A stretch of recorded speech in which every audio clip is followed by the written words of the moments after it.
मध्य प्रदेश की ताजा खबरों के लिए इस चैनल को सब्सक्राइब जरूर करें।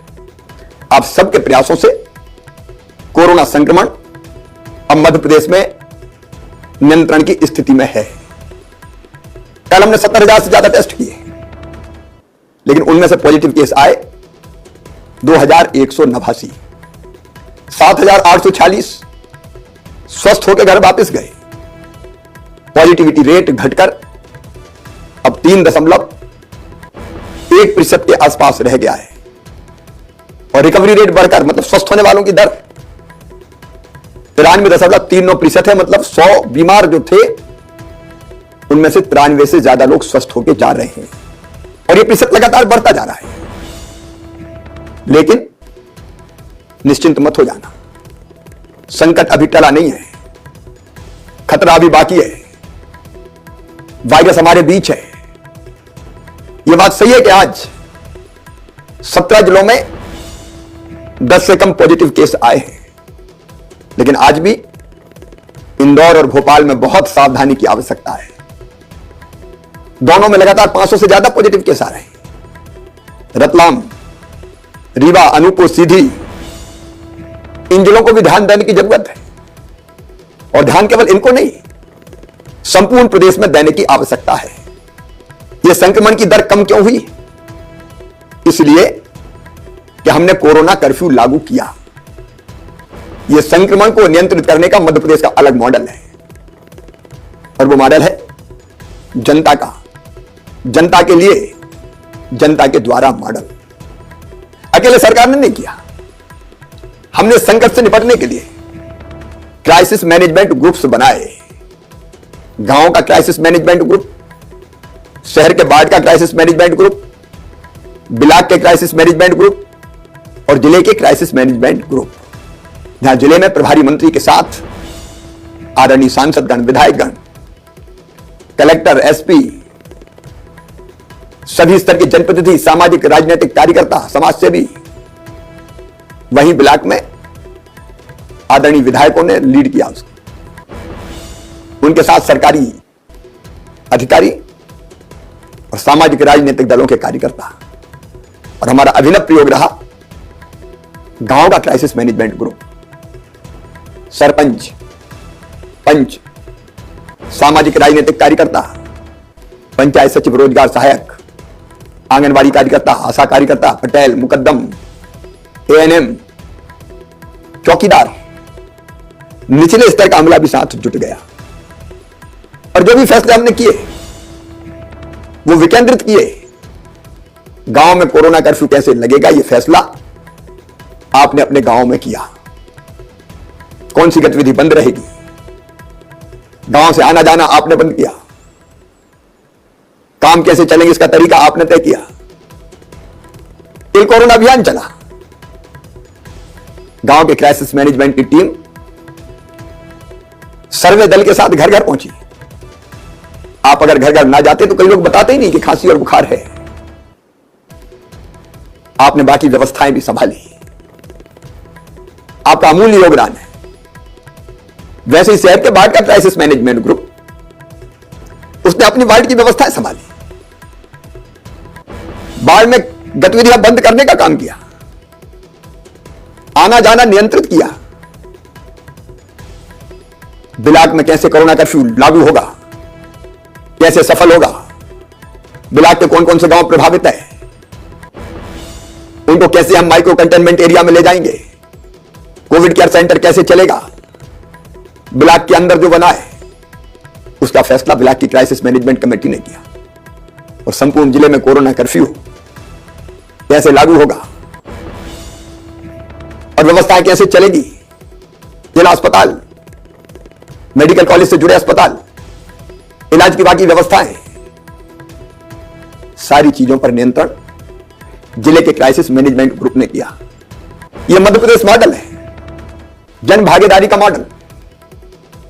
और इसी मॉडल के कारण मध्य प्रदेश में संक्रमण की दर नियंत्रित करने में हमको बहुत बड़ी सफलता मिली है। लेकिन मैं फिर निवेदन करना चाहता हूं, अभी लंबा रास्ता तय करना है। कोरोना कर्फ्यू लागू है, लेकिन यह कर्फ्यू अनंत काल तक नहीं रह सकता। हमने तय किया है 1 जून से धीरे धीरे हम आर्थिक गतिविधियां खोलेंगे, शुरू करेंगे, क्योंकि दुनिया भी तो हमें चलानी है और कोरोना का वायरस रहेगा, इसलिए वायरस के रहते हुए दुनिया चलानी है। लेकिन सावधान, अगर असावधान रहे, अचानक निकल पड़े, भीड़ें इकट्ठी होने लगी, मेला ठेला शुरू हो गए, आयोजन प्रारंभ हो गए, तो संक्रमण को बढ़ते देर नहीं लगेगी, हम फिर से संकट में फंस जाएंगे। और मेरे प्रिय बहनों और भाइयों, हमने वो दिन देखे हैं जब अस्पताल के बिस्तर भरे थे, ऑक्सीजन के लिए दिन और रात एक करनी पड़ी, कितनी तकलीफें उठाई हमने। उन भाई और बहनों से पूछो जिनको ऑक्सीजन लगी थी, वेंटिलेटर पे चले गए, कई इस दुनिया से चले गए, क्या उस कष्ट को हम फिर से देखना चाहते हैं? क्या वो परिस्थिति फिर से वापस आए, इसकी हम कल्पना भी कर सकते हैं? कदापि नहीं। हम वैसी परिस्थितियां नहीं बनने देंगे और इसलिए सावधानी की आवश्यकता है। इसलिए कोरोना कर्फ्यू धीरे धीरे खोला जाएगा। और कौन तय करेगा? आप तय करोगे कैसे खोला जाएगा। गांव में कौन सी गतिविधि चालू रहेगी, कौन सी बंद रहेगी, यह गांव की क्राइसिस मैनेजमेंट कमेटी को तय करना है। बाढ़ में कौन सी गतिविधि बंद रहेगी, कौन सी चालू रहेगी, यह बाढ़ की क्राइसिस मैनेजमेंट कमेटी तय करेगी। ब्लॉक में क्या बंद रहेगा, क्या खुला रहेगा, यह ब्लॉक की क्राइसिस मैनेजमेंट कमेटी तय करेगी। और जिले में क्या खुला रहेगा, क्या बंद रहेगा, यह जिले की क्राइसिस मैनेजमेंट कमेटी तय करेगी। अलग अलग जिलों में परिस्थिति के हिसाब से अलग अलग व्यवस्थाएं भी होगी, वो भी आपको तय करना है। कोई जिला पूरी तरह से मुक्त हो गया तो वहां की गतिविधियां अलग होगी, लेकिन कहीं संक्रमण अगर फैला है तो वहां कौन सी चीज खुले, कौन सी बंद हो, उस पर अलग से वहां की क्राइसिस मैनेजमेंट कमेटी विचार करेगी। आप तय करिए 1 जून से पहले तय करना है तो 1-2 दिन में ही आपकी बैठक हो जाए, चर्चा हो जाए और आप पूरी सावधानी बरतते हुए फैसला करें। जो वैज्ञानिक तरीका खोलने का हो सकता है उससे आपको अवगत कराया जाएगा और स्थानीय परिस्थितियों के हिसाब से आप तय करेंगे। तीसरी लहर की बात आ रही है। यह तीसरी लहर क्या है बहनों और भाइयों? अगर हम असावधान रहे तो संक्रमण धीरे धीरे बढ़ता रहेगा और बढ़ते बढ़ते जब संक्रमितों की संख्या बढ़ेगी, 1 10 को करेगा, 10 100 को करेगा, 100 से 1000 होंगे, एक दिन विस्फोट हो जाएगा, वही तीसरी लहर हो जाएगी। तो हमको दुनिया चलाते हुए तीसरी लहर नहीं आने देना है, इसकी कोशिश करनी है। और इसके लिए हमने रोड मैप तैयार किया है। हम खोलेंगे तो, लेकिन सब चीजें नहीं खोलेंगे। आयोजन पूरी तरह से बंद रहेंगे। राजनीतिक रैलियां, सभाएं, धार्मिक आयोजन, शादी विवाह में भी बिल्कुल मिनिमम संख्या 10 इधर के आ जाएं, 10 उधर के आ जाएं, और जो आए वो टेस्ट करवा के आए। हम वही टेस्ट की व्यवस्था भी कर देंगे ताकि कोई पॉजिटिव हो तो पहले से सावधान हो जाए। कई जगह शादियों ने परिवार के परिवार तबाह कर दिए थे। उसलिए कौन सी गतिविधि कितनी खुलेगी, परिस्थिति देख के हमको फैसला करना है।